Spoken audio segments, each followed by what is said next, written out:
പറ്റില്ല.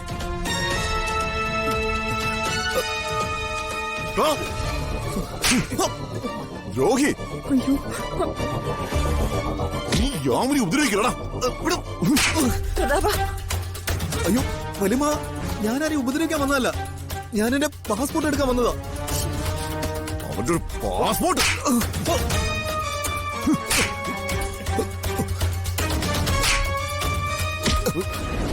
എന്നെ തല്ലരുത്. കൊല്ലണം ഞാൻ. എന്റെ ശത്രുക്കളുടെ കൂടെ നടന്നിട്ട് തക്കം കിട്ടുമ്പോ എന്റെ വീട്ടിൽ നിന്ന് കയറും. നിന്നെ ഞാൻ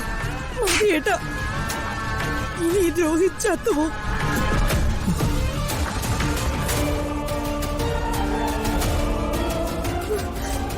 പിന്നെ വൃത്തികെട്ടനെ കൊന്ന ദുഷ്പേര് ഏട്ടന്റെ പെടലേക്ക് തന്നെ വരും.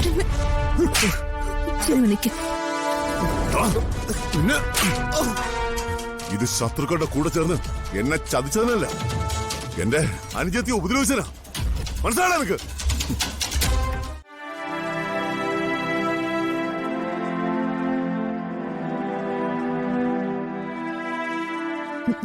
വേദനയുണ്ട് ചെറിയമേ. ഇതുകൊണ്ട് മാത്രം മതിയാവും തോന്നില്ല. നമുക്കേതെങ്കിലും ഹോസ്പിറ്റലിൽ കൊണ്ടുപോയി കാണിച്ചാലോ? അതൊന്നും വേണ്ട രാജു. ചെറിയൊരു വേദനയുണ്ട്, അത്രേ ഉള്ളൂ. ശ്വാസം എടുക്കാൻ കുറച്ച് ബുദ്ധിമുട്ട്, അത് ഞാൻ സഹിച്ചോളാം. എന്നാലും യൂസ്ലെസ്. അവൻ ഒളിച്ചിരിക്കുകയായിരുന്നു. ഓർക്കാപ്പുറത്തല്ലേ അവൻ എന്റെ കഴുത്തിന് കയറി കുത്തിപ്പിടിച്ചത്. അച്ഛൻ ശരിക്കും കൊടുത്തിട്ടുണ്ട്. എനിക്ക് സന്തോഷായി.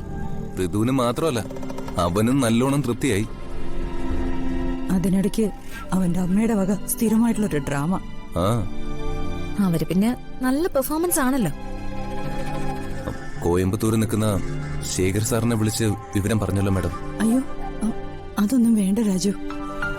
ശേഖരേട്ടൻ വെറുതെ പേടിക്കും. പോയ കാര്യം ചെയ്യാതെ വേഗം തിരിച്ചും വരും.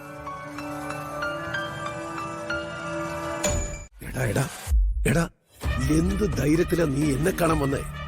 അവർക്ക് നിന്നെയും സംശയമുണ്ട്. ഞാൻ നിന്നെ ഇൻവോൾവ് ചെയ്യാതിരിക്കാൻ പരമാവധി പാടുപെടുകയാണ്. എനിക്കറിയാം അങ്കിൾ എനിക്ക് വേണ്ടി ഒരുപാട് കഷ്ടപ്പെടുന്നുണ്ടെന്ന്. പക്ഷേ കാണാതിരിക്കാൻ പറ്റുന്നില്ല. അതാ രണ്ടും കൽപ്പിച്ച് കയറി വന്നത്. വലിയ ഓഫീസേഴ്സ് ഒക്കെ വരുന്നതിന് മുമ്പ് നീ വേഗം പൊയ്ക്കോ, അല്ലെങ്കിൽ അന്വേഷണം നിന്റെ നേരെയും വരും. ഞാൻ പൊയ്ക്കോളാം. അതിനു മുമ്പ് എനിക്കൊരു കാര്യം പറയാനുണ്ടായിരുന്നു. പറഞ്ഞോ, എന്താ? ഞാൻ അമേരിക്കയിലേക്ക് പൊയ്ക്കോട്ടെ. എന്റെ മോളെ കാണാനാണോ? അതെ, പൊയ്ക്കോ. ഏതായാലും ഞങ്ങൾ നിങ്ങളുടെ കല്യാണം ഉറപ്പിച്ചു വെച്ചിരിക്കുകയല്ലേ.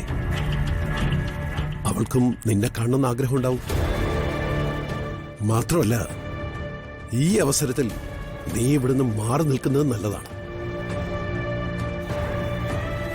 നീ വരുന്നുള്ള കാര്യം ഞാൻ അവളെ വിളിച്ചറിയിച്ചേക്കാം. അങ്കിള് എന്നെ അനുഗ്രഹിക്കണം. എന്റെ അനുഗ്രഹം എപ്പോഴും നിനക്കുണ്ടല്ലോ. God bless you. ദൈവം അനുഗ്രഹിക്കട്ടെ. ശരി അങ്കിൾ. എന്റെ മരുമകനാകാൻ പോകുന്നതുകൊണ്ട് നിന്നെയും കുരുക്കാൻ പലരും നോക്കും. അതിലൊന്നും ചെന്ന് വീഴാതെ നീ വേഗം സ്ഥലം വിട്ടോ. ഞാനേ അവളെ വിളിച്ച് പറഞ്ഞേക്കാം. ജോൺ എഫ് കെന്നഡി ഇന്റർനാഷണൽ എയർപോർട്ടിൽ അവൾ നിനക്ക് വേണ്ടി വെയിറ്റ് ചെയ്യും. അപ്പോൾ മോനെ, ഓൾ ദി ബെസ്റ്റ്. കുരുക്കള് പലതും ഇങ്ങനെ മുറുകി കിടക്കുക. അത് ഓരോന്നോരോന്നായി അഴിച്ച് എല്ലാം പരിഹരിക്കണം. മൊത്തം പ്രോബ്ലംസ് അല്ലേ രാജു? എന്ത് പ്രോബ്ലംസ്? എന്ത് പ്രോബ്ലംസ് എന്നോ? രാജുനെല്ലാം നിസ്സാര. രാജു, ഏറ്റവും പ്രധാനപ്പെട്ട കാര്യമാണ് ജഗന്നാഥൻ അങ്കിൾ എവിടെയാണെന്ന് കണ്ടുപിടിക്കാന്നുള്ളത്. അത് ശരിയാ. പക്ഷേ അതാ അനന്തം പിള്ളയ്ക്കല്ലേ അറിയൂ. അതെ, അത് അയാളെ കൊണ്ട് പറയിപ്പിക്കണം. റിസ്ക് ആണ് ഋതു. അയാള് പറയൂ. എന്ത് റിസ്ക് ആണെങ്കിലും നമ്മളത് ഏറ്റെടുത്തേ പറ്റൂ. അയാളെ കൊണ്ട് എങ്ങനെ നമുക്കത് പറയിപ്പിക്കണം? എന്റെ രാജുവിന്റെ ജീവിതത്തിലെ പ്രധാനപ്പെട്ട ലക്ഷ്യം അതാ. തെറ്റിദ്ധാരണകൾ മാറി അച്ഛനും അമ്മയും ഒരുമിച്ച് ജീവിക്കണം. ഋതു ധൈര്യമായിട്ടിരിക്കെ. ഒരു സീറ്റ് പോലും കിട്ടില്ല എന്ന് പറഞ്ഞ് ഭയന്ന് നിന്ന ഒരു മുന്നണിയെയാണ് ദേ ഈ ഋതുവിന്റെ ഗീതോപദേശത്താല് 138 സീറ്റ് നേടിക്കൊടുത്ത് അധികാരത്തിലേക്ക് കൊണ്ടുവന്നില്ലേ? അതിലും വലിയ റിസ്ക് ഉണ്ടോ ഇതിനകത്ത്? നമ്മൾ നമ്മുടെ ലക്ഷ്യത്തില് വളരെ വിജയകരമായി എത്തിച്ചേരും. രാജു, ഇതൊക്കെ കൂടാതെ മറ്റൊരു പ്രശ്നം കൂടിയുണ്ട് നമ്മുടെ ജീവിതത്തില്. ഇനിയും ഉണ്ടോ? ശ്രീലക്ഷ്മിയുടെ തെറ്റിദ്ധാരണകൾ മാറണ്ടേ? അതൊരു പ്രശ്നമല്ലേ? എന്റെ അമ്മോ, എല്ലാവരുടെയും പ്രശ്നങ്ങളും സോൾവ് ചെയ്ത ശേഷം നമുക്കെപ്പോഴറിതു ഒന്ന് സ്വസ്ഥമായിട്ടിരിക്കാൻ കഴിയുന്ന? രാജു, നമ്മുടെ ലൈഫ് ഇങ്ങനെ ഒരുപാട് പ്രശ്നങ്ങൾക്കിടയിൽ ആയിപ്പോയല്ലേ? സോറി രാജു, ഞാൻ ഇങ്ങനെ ആയിപ്പോയി. ഈ പ്രോബ്ലംസ് വരുമ്പോ എനിക്ക് രാജുവിന്റെ അടുത്ത് ഇരിക്കാനോ മനസ്സ് തുറന്ന് സംസാരിക്കാനോ ഇപ്പൊ പറ്റുന്നില്ല.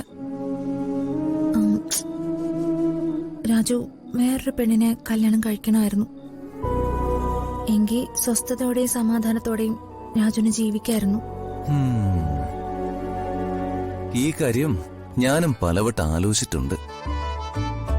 മറ്റൊരു പെണ്ണിനെയാണ് ഞാൻ താലി കെട്ടിയിരുന്നതെങ്കിൽ എന്റെ ലൈഫ് എത്ര റൊമാൻറ്റിക് ആവുമായിരുന്നു. രാജു എന്താ പറഞ്ഞേ? അല്ല, മറ്റൊരു പെണ്ണിനെ കെട്ടാനുള്ള പോസിറ്റീവായിട്ടുള്ള ഡയലോഗാ ഞാൻ അടിച്ചത്. എന്നുവെച്ചാ ഞാനേ